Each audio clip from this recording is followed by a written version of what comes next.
Hey, welcome back to another episode of Hillbilly Hippie Honeybees, y'all, and got a little surprise for you today. Someone that a few of you have asked, where's he been? Well, David's back. And so what are we going to do today? We're just going to, actually, we're getting a few things to his house because it's too cold at my house to paint. We need to paint some deep boxes and things of that nature, get them prepared for this spring, because we're less than 90 days away from swarm season. So we got to start getting things ready here in the state of West Virginia. It's January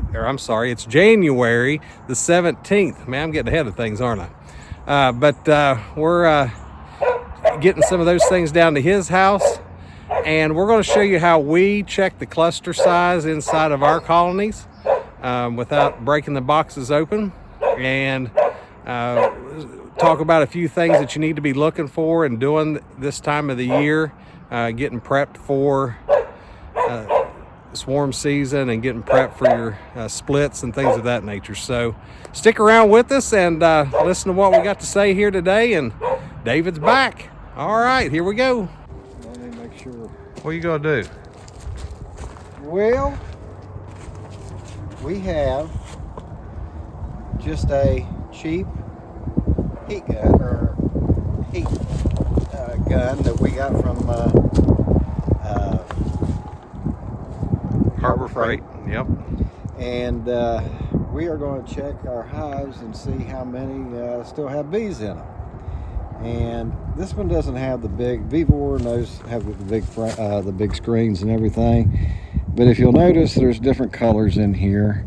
It'll show the heat that's coming from the box. Yeah.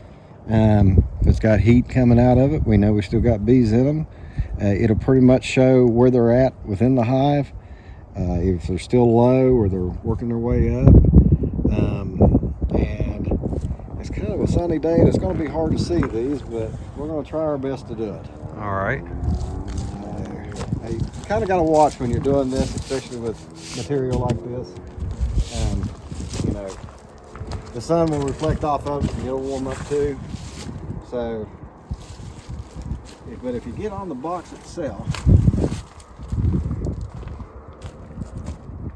and see, we got a heat below and above.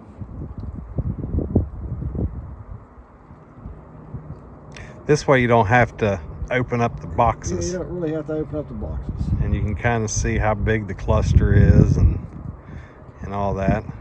And you know, a lot of heat will come out of your entrances too, and if you can see heat coming from there, you'll know you've got it.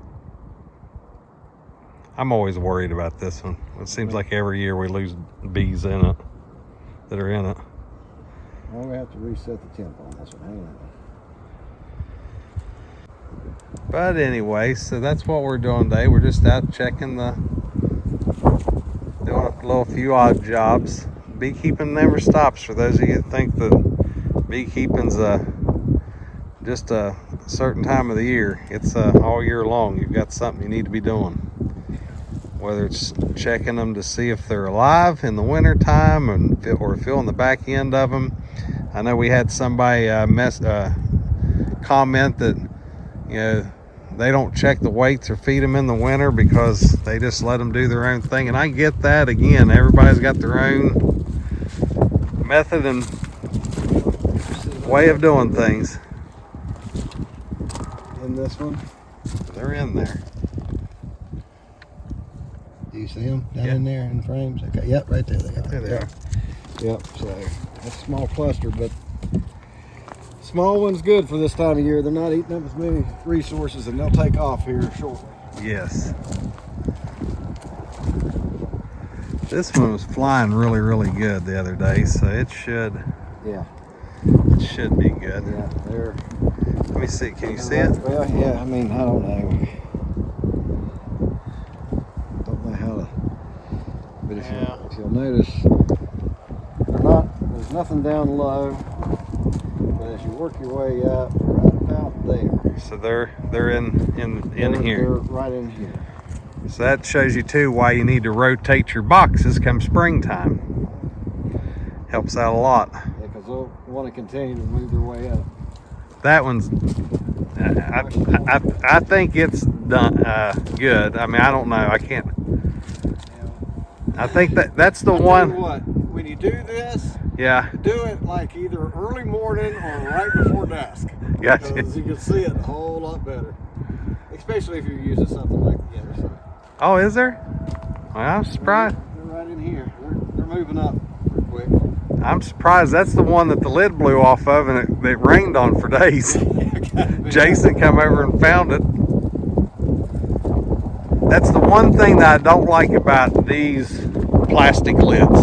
They are very, very light. And then if you use straps on them, they tend to bow up too.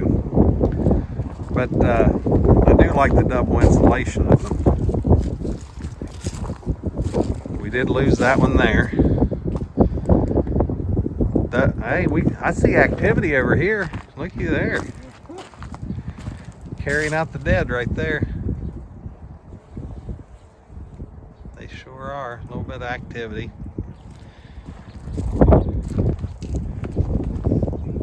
A little bit of activity over here.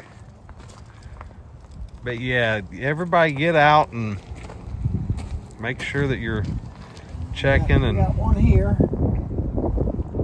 Yeah. If we could see it without the glare, that one you can really tell. I'll put a mock-up one on there. That was a swarm caught. Kind of late too, wasn't it? Yeah, So, that one was too. yeah.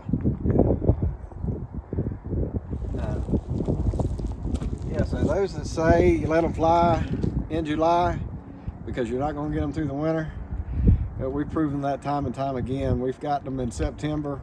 If you lay the feed to them, Yeah, keep them warm, try to give them some resources, they'll make it through. they'll make it through. I feel a little sprinkle. The weather has been so weird here in West Virginia. One day it's -1 on the wind chill factor, like yesterday morning, and then today it was It's up to close to 48. yeah 50. 50 degrees here right now, and with a little bit of, I mean, if you look, I mean, it's black here, and then back that way it's blue skies. So, but yeah, so there again, I thought that we had lost that one altogether, but Yeah, right here. we've got bees in there. There's bees And so here. with them being that high in the box, we probably will throw some sugar bricks on these here soon. And we are getting ready to do, I think, a varroa mite treatment, so with some oxalic acid. Yeah, showing the weather should break in about a week. We're supposed to get some really, really cold weather here shortly. Okay. Down in the 20s again, and teens, single digits at night. As soon as that breaks, we'll probably need to get in them and see what we're doing. Start maybe getting some feed on them, help them get through the rest, because between now and about March is your critical time getting them through the winter. They're running low on resources. We got these days where they're out moving, a little bit, and then we have days that they're, so they're going to start eating a little bit more, probably starting to lay a little bit more brood. So we probably want to start looking at getting some feed on these. And little things, like look at all the leaves in here. I know it sounds little, but this is our teaching yard. We need to make it look nice. So anyway, that's what we're doing today. We're just out here doing a little bit of looking around and cleaning up, and David's going to take some new deep boxes down to his house and paint them up. It's too cold in my building too, so every time I get ready to go out there and do it. Matter of fact, I went out there the other day to try to do it, and the glue was froze. So send them down to his house so he can work on them. Yeah, I can keep my garage a little bit warmer. That's right. All right, well, y'all, God bless y'all. We'll see you on the next time. Very hippie, y'all.